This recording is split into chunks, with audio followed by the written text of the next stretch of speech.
Ito yung update pagkatapos maglandfall ni Super Typhoon 1 kagabi dito sa Pampanga. Pakita ko sa inyo kamusta na yung lagay ng panahon as of 8 a.m. Ayan po yung lagay ng panahon. Sobrang mahangin po mga katropa. Ayan, kitang-kita nyo. Pero, ayan o, walang kasamang ulan yung hangin. Ayan o. Kahapon mga katropa, puro ulan. Non-stop ang ulan. Lakas, hina, tigil. Pero ngayon naman, pagkagising ko, ngayong umaga, puro naman hangin. Maaliwalas yung langit. Ayan, may color blue na.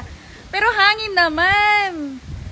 O, diba? Binabalanse ata ni Typhoon 1 yung lagay ng panahon.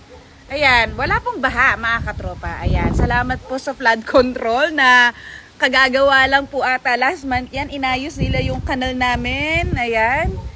Inayos nila yung kanal namin, pinalalim nila, nagfo-flow na po yung tubig, hindi na po nag-i-stack. Dati nag-i-stack yan, yung kanal namin, hindi nagfo-flow yung water, pero ngayon maayos na. Salamat talaga sa Diyos, no? Kasi yung tipong mararamdaman na namin yung hagupit ni Super Typhoon kagabi, si Juan, biglang nabaklas daw yung kanyang sentro dahil daw sa bundok, yung Sierra Madre, na pumoprotekta talaga sa Luzon.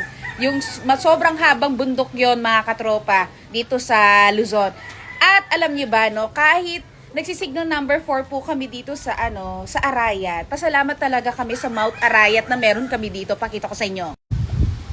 Ayun yung Mount Arayat mga katropa. Ayan, mataas po yan. Nakatakip lang talaga ng ulap. Maraming salamat sa nature natin na pinoprotektahan tayo sa mga bagyo.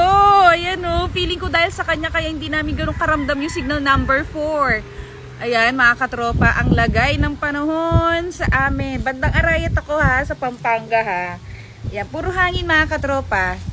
Pero yung hangin niya, hindi naman yung tipong liparin yung mga yero, mga gamit. Hindi naman ganun. Ayan, saktuan lang.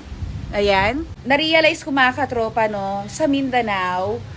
Correct me if I'm wrong madalang na madalang talaga silang tamaan ng sobrang lakas na bagyo at madalang lang magkabagyo sa kanila compare sa atin dito sa Luzon. Alam nyo bakit?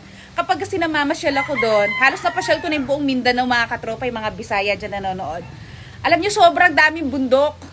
Alam niyo, pag naglo-long travel kami ng mga in-laws ko ni Josawa, puro bundok ang pinapasukan namin, dinadaanan namin. Doon ko nasabi sa sarili ko, kaya pala na madalang lang ako makarinig ng news dito na tatama yung Super Typhoon, mananalasa yung bagyo, dahil mabundok sa Mindanao. At ilang beses ko na napansin yon. Kapag namamasyal kami ng rainy season ni Josawa, nasa Mindanao kami, dito sa Luzon, binabagyo, laging maulan. Pero sa Mindanao, ang init-init kapag nandun kami. Kapag rainy season yun Kaya salamat talaga sa mga nature natin. EENR, alam niyo na, ang trabaho ninyo, Protektahan ko ano dapat talagang protektahan. Nako, wag sirain.